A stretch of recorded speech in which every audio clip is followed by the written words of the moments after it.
Good morning and welcome to a great episode of Enterprise Morning, reaching you from Enterprise Television. I am Henry Igwebike. And I'm Choma Ukohe. All right, we'll be heading straight to our newspaper headlines this morning to see all that we have for you. And right after that will be our main conversation also for today. But please do well to be part of our community. Have a say in what we say. You can always find and reach us at enterprisetvnews.com. You may like, comment respectfully, that is, and follow us on all our social media platforms at Enterprise TV 7. We have today in the studios Emeka Madunago, journalist and public affairs analyst, to go through all that we have for our newspaper headlines today, and if possible, take us through our main conversation. Good morning, Emeka, and welcome. Good morning, Emeka. Thank you so very much. So let's kick start today with the first daily on our desk, and that's coming from the Punch newspaper. Yes, and the big story here on Lakurawa, federal government plans more troops as sect spreads in North. And we have a rider to that particular story. Northwest states procure vehicles, others for troops. Sect spreads to North Central. CDS plans more military bases. All right, and we have on the bottom strip here, pensions. I have outperformed my predecessor, says Adeleke. Okay, still on the bottom strip, US-based Nigerians bag 30-year jail for $3.5 million romance scam. Wow, isn't that too much? It's too much. 30 years. All right, so let's look at on the top strip of the same newspaper. EFCC places Obaseki on watch list, probes contracts. Okay, let's get into the 2025 budget. 13 states commit 3.8 trillion naira to salaries, others. Details are on page 25. All right, Emeka, let's look at the issue of EFCC placing Obaseki on a watch list. While, of course, they are probing so many contracts he had done. Do you think at this point, is it necessary? And if it is, who do you think is making this possible? Obviously, it's not the man in charge of Edo State now. Pueblo. Monday Pueblo. Well, it could be anybody, but the thing is that EFCC has a statutory duty to investigate, alleged cases of corruption. So Obaseki, having just left office, well, EFCC is doing his duty. But what I'm talking about is that we need more comprehensive laws. And we need to strengthen existing laws to reduce the possibility of people pilfering public funds. We don't need to wait until they steal this money before we take action. We don't need to wait until they leave office, because there are governors who have left office with cases 25 billion. There was one governor who left office. When was that? With 25 billion naira, and then the former president Muhammadu Buhari just waved it off.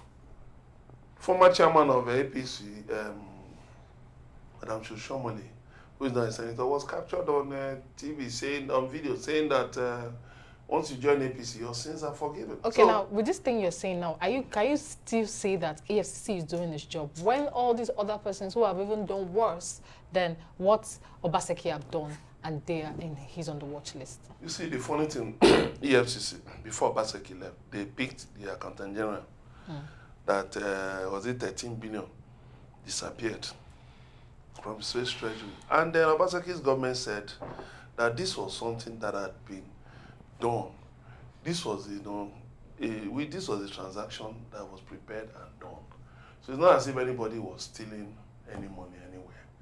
But the sad thing is that we have come to identify our politicians and office holders, public officers, with stealing of public funds, which is very sad.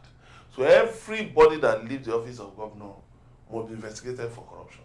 Now, the question you ask, in the APC, as of today, only Yaya Bello, former governor of Kogi State, is being investigated by EFCC. Every other governor of APC is working about freedom. Nobody, no former governor under APC is being investigated. So what is EFCC doing? Just making a mockery of the entire anti-corruption fight. And I think it's a shame. Because, so if Obaseki had finished in APC, what would have happened? Nobody would probe him. Nobody will probably. There are governors who left in 2023. What has happened to them? Governors who left in 2025, in 2019. What has happened to them? Governors who left in 2015. What has happened to them? So it's all a charade, as far as I'm concerned. It's not a probing of Basaki. It's just a charade. Okay. Thank you so much, Emeka. Now let's look at this particular story. On the Lakurawa story, federal government plans more troops as sect spreads in North. Is this the best way to handle these sects, looking at the offer they're actually giving to most of the people they are telling to come join them? How well can this be handled? First of all, a senator last week said Lakurawa had been chased out of Nigeria. Now the chief of, you see, that's when people just grandstand and cause confusion all over the place. You know? Now you're talking of Lakurawa spreading to the North Central. That was how we started with Boko Haram, until it spread, a part of it broke off and formed Ansaru, moved to the North Central. The same North Central, Kogi, Nasarawa, and then they were terrorizing, Plateau, Benue, and then Taraba. Now, the Chief of Defense Staff is telling us they want to put more military bases. We shouldn't militarize Nigeria. We shouldn't turn Nigeria to a war zone. What you need to do is solve the basic problem of poverty. The United Nations set up the SDGs, this, Sustainable Development Goals. Number one is end poverty. Solve the problem of poverty. Otherwise, people will easily be predisposed to crime because they have no means of survival. These fellows will go on social media and be offering people money. Come and join them. They are not afraid. Why is it that we don't have sophisticated telecommunications, equipment that we can use to jam such broadcasts? So you just find out that, was it not, when was that, under the former President Buhari, that terrorists held people for a long time. They were uploading videos and nobody could do anything about it. They couldn't even be traced. So telling us that they spread to North Central is just, trying to build excuses for ineptitude. As far as I'm concerned, it's not news. What we want to hear is that Lakurawa or Boko Haram or ISWAP has been wiped out of Nigeria. That's what we're interested in. We're not interested in whether they're spreading to anywhere. Anything. Poverty is even a bigger threat than terrorism in Nigeria today. All right, so while we wait for that to be taken care of, let's move to the Guardian newspaper. We have the big story here. GDP defies inflation, shocks as more Nigerians take informal jobs. Okay. Still on the Guardian newspaper, federal government defends borrowing as NNPCL FIRS customs surpasses 2024 targets. Details are on page 3. Yes, and talking about the EFCC, the Nigerian Bar Association slams EFCC boss for accusing lawyers of money laundering. Okay, moving on, Edwin Clark decries Rivers political crisis, faults lawmakers' defection. Details are on page 6. And also on the very bottom of the newspaper, we have sit at home. Schools closed over gunmen attacks in Anambra. Okay, Discos record 54.2 billion naira revenue shortfall in September. All right, Emeka, let's talk about the sit at home, ravaging the southeast of Nigeria, particularly Anambra State. You just finished talking about the desire to wipe away terrorists out of Nigeria, Lakurawa, Boko Haram, and every other one. In the southeast of Nigeria, we have unknown gunmen. These are another form of insurgency, ravaging the part of Nigeria, with schools shutting down indiscriminately. Don't you think that's even a bigger problem to solve? I don't know why Governor Chukwuma Soludo took that.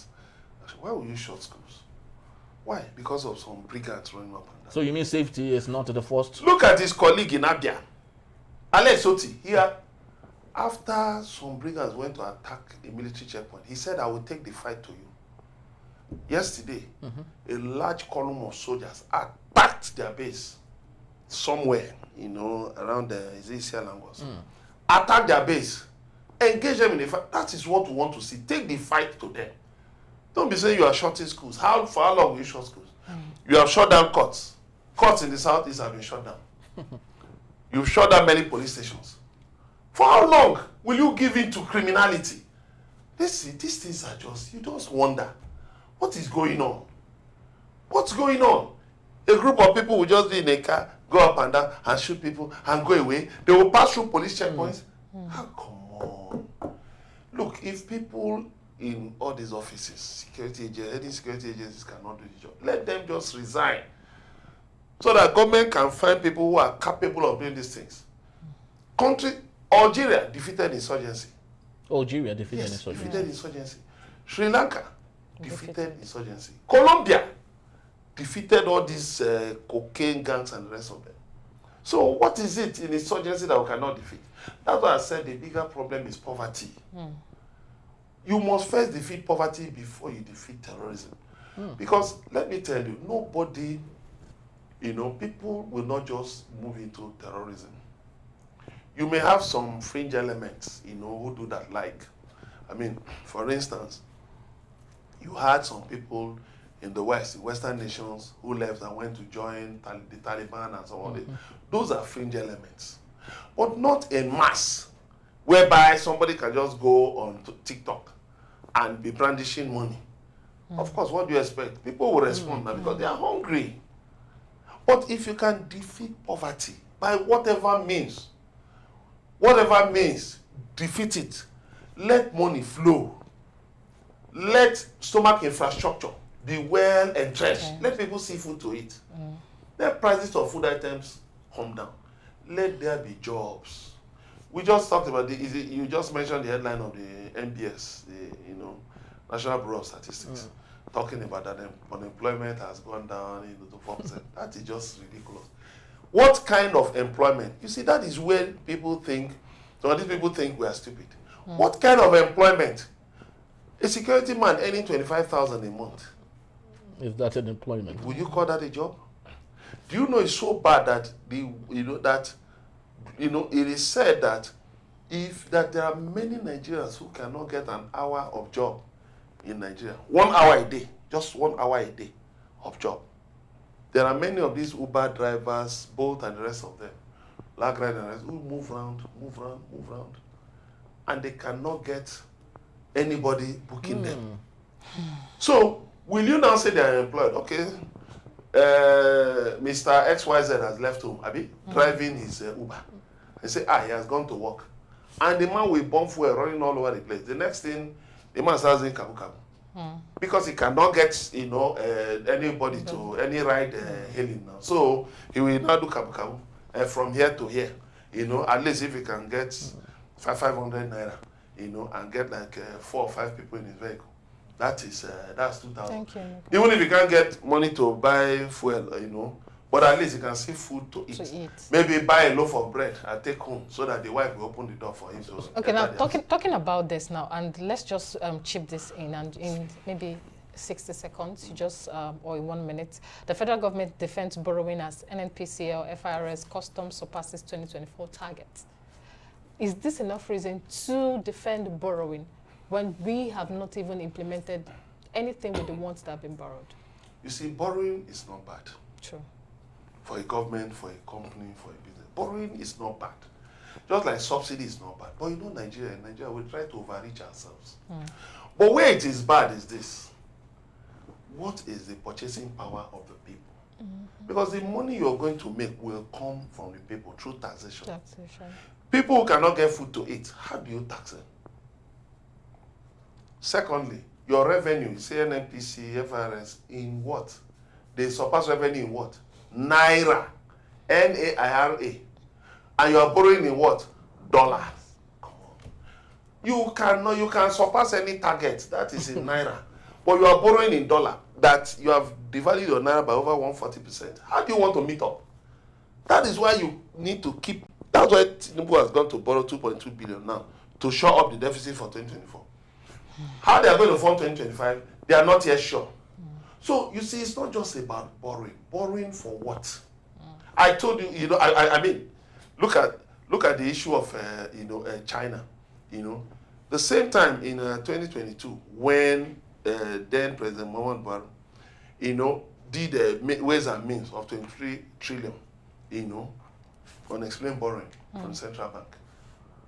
China gave out $50 billion to 3 state-owned banks to give out as loans, single-digit loans to various businesses. Was that not what we're supposed to do? You now borrow 23 trillion by printing naira. That's part of what threw the naira to the ground now. And then IMF now helped you bring up a justification that the naira needs to find its value where SEFA has overtaken the naira. And you know, guess what? Whatever you are doing is denominated in dollars, whereas it's only in Nigeria that people trade with naira, right? There's no other country in the world though where people keep their value in naira. So everything you are doing is still dollar denominated. So no matter how much you borrow and borrow and borrow and borrow, you continue to fall into a deficit. Let me just quickly chip this in. Right now, the United States is facing a budget deficit. If Donald Trump does not play his game well with China, he will be struggling to look for where to get money to plug the deficit in the U.S. Economy. The U.S. is the biggest borrower in the world.